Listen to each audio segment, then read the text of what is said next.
Hello, ladies and gentlemen, my name is Mangs, and today we're gonna talk about everyone's favorite topic, DLC. Now, in case you've been living under a rock and you don't know what DLC stands for, it means downloadable content. It is basically additional content that you could choose to buy for a game if you so wish.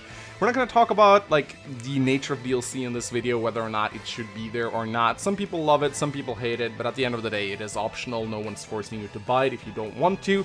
And I will go ahead and say that I personally will be buying the expansion pass, not only because I think the Tree Houses is going to be a decent game, but also because I feel obligated to show it to you guys. I am a Fire Emblem YouTuber. I feel like it's my job to review the DLC as well, so that you guys can make up your mind whether you want to buy it or not.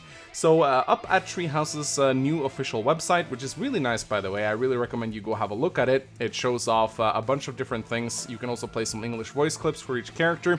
There is, of course, an entire page dedicated to DLC, and it contains a lot of information, some of it pretty okay, some of it a little bit vague. We're going to take a look at the 4 waves of content, how much it costs, and basically I'm going to make a judgment on whether it's worth your money or not. So let us begin.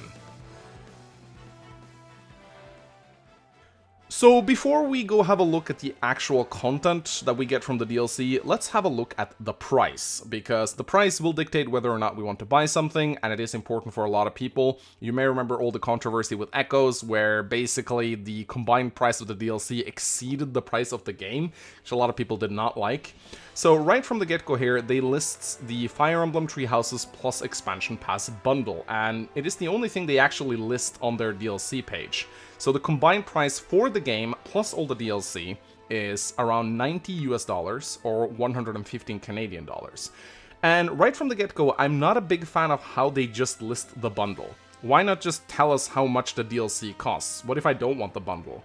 I didn't even know exactly how much Fire Emblem Three Houses would cost alone, so I had to go to Nintendo's website and actually look it up, and looks like the price for that game is around $60. Which means that the DLC is worth $30, but that's only in the bundle. So a bundle indicates that you'll get some sort of discount. So I imagine that the final price of the DLC, if you don't get this bundle, will probably exceed $30. I'm expecting it to be somewhere around $35 to $40, which is a hell of a lot better than Echoes, but it's still a lot.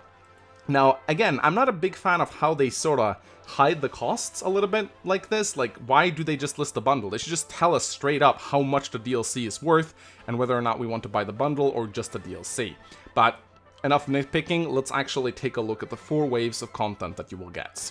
So the first wave of content will be available immediately at launch, that is July 26, and all it includes is a special outfit for your avatar. It includes the Officers Academy outfits for male and female Byleth, and I gotta say, they look pretty nice. A lot of people have been joking that the reason why they designed female Byleth to look like a stripper with those awful hot pants is so that people will buy this DLC and actually give their female avatar a good outfit. I don't think they did, but that would be pretty hilarious. So far, not really worth the price. Just a cosmetic update is not really a huge deal, but there will be more waves. So let's take a look at the next one. So the second wave of DLC will be released on the 31st of October. That is a grand total of 97 days after the game is launched. So I imagine at this point, a lot of us will have completed the game. So this will pretty much add replayability, which I think is fine. And it contains additional auxiliary battle maps, helpful in-game support items, and more.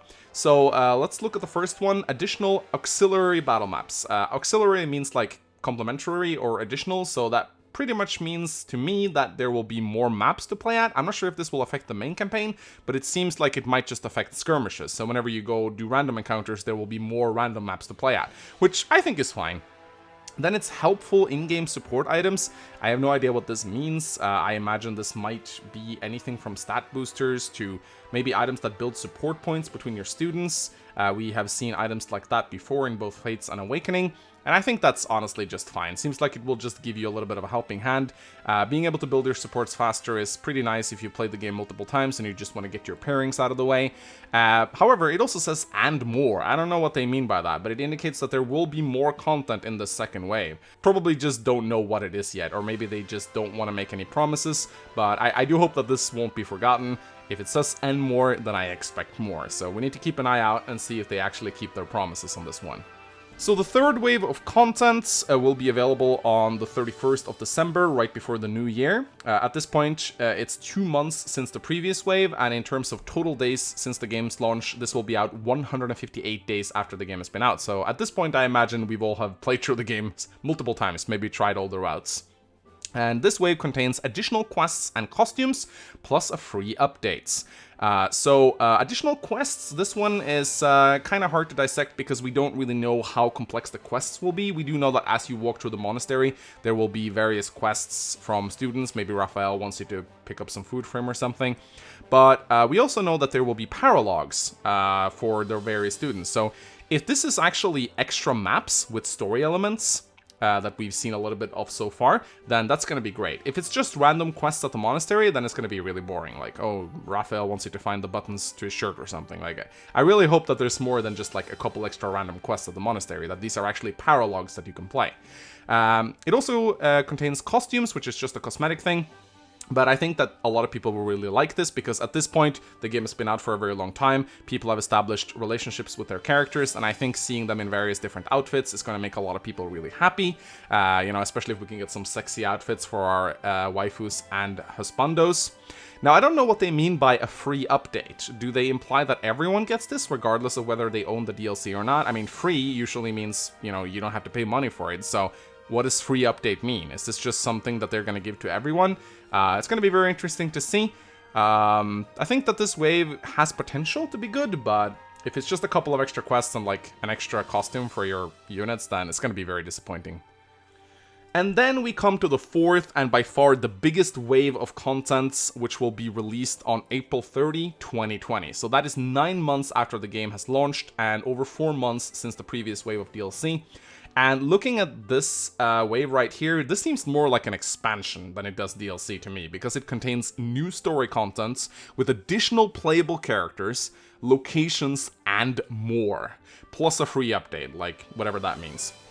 So this one's absolutely huge. This is where the meat of the content lies, and I think this is ultimately what we're paying the most for. So new story content, that very much indicates that they will add more to the main campaign. Probably more maps, probably more story events, more paralogs, and additional playable characters. That one is also huge. In Echoes, we got 4 additional playable characters. I can see them doing something similar for this game. I think they'll probably add 1 student to each house and maybe another teacher. So that will be 4 characters total. I think they'll definitely do more than 2, but I don't think they'll do more than 4. And additional locations, we do know that the minimap will play a huge part, so we'll probably be able to go visit part of the map that we didn't before. Maybe we'll go visit the Bridget Archipelago, where Petra comes from, or some other location which we haven't been able to discover. There's so many places to go in Fodlan, so there's a lot of opportunity for additional content there. And of course they also say and more, which means that they have more coming. Let's hope that they actually deliver on that promise as well. Plus the free update. Whatever the free update entails, we do not know. So let's make a final judgment call on whether or not this DLC is worth it or not. The first 3 waves are rather unspectacular in my opinion. Particularly the first one. Like, come on. An outfit for Byleth, that's all you can do in a content wave? That's not even a wave. That's like a little trickle of water down a rock or something. I mean, come on. A single outfit for our avatar, you couldn't do better than that. However, looking at the 4th wave, that's definitely where the juice of the content is. I think that's what makes this all worth it. Extra content, more playable characters, more locations, new story content, that's definitely worth it. As I said previously, that's more like an expansion than DLC. So for that reason alone, I do think that it's worth it to get the expansion pass. But I am a little bit worried about the time. So 9 months after the game launches, that's a long ass time. That's almost a year. If you think back to previous launches of previous Fire Emblem games, 9 months after those games come out, most of the hype surrounding them have already died down. If the game is good, like I think it might be, like we all hope it will be, then people will still be playing it and discussing it 9 months later, and I think that this 4th wave will breathe a lot of life into the game again, especially if they bring a lot of content. They are promising and more. We really have to hold them accountable for that. They are saying and more in this, which indicates that there will be more content. We also don't know what these free updates will entail. So looking at this, yeah, the first 3 waves, mostly cosmetic updates, not a lot of exciting stuff. 4th wave is super interesting, but 9 months is a hella long time to wait. So My judgment is, yes, I think the expansion pass is worth it, but only if Treehouse ends up being a good game that we will all still play 9 months after release. If it ends up sucking, then this DLC will obviously be garbage. Again, it's very hard to make a judgment call based on just like a few lines of text, but so far I will definitely buy it, and I'll definitely showcase it on the channel. But yeah, no, I definitely think that they should have pushed it back to like 6 months after launch, because 9 months is a little bit too long. Despite that, Treehouses have earned a lot of goodwill with me personally. I'm definitely very hyped for this game, and I'm looking forward to see how the DLC will turn out. Will you buy the DLC? Let me know in the comment section, and smash that like button for more Treehouses contents. And yeah, let's have a healthy, fruitful discussion about DLC below, shall we? No one will get angry. I'll just leave now. Bye.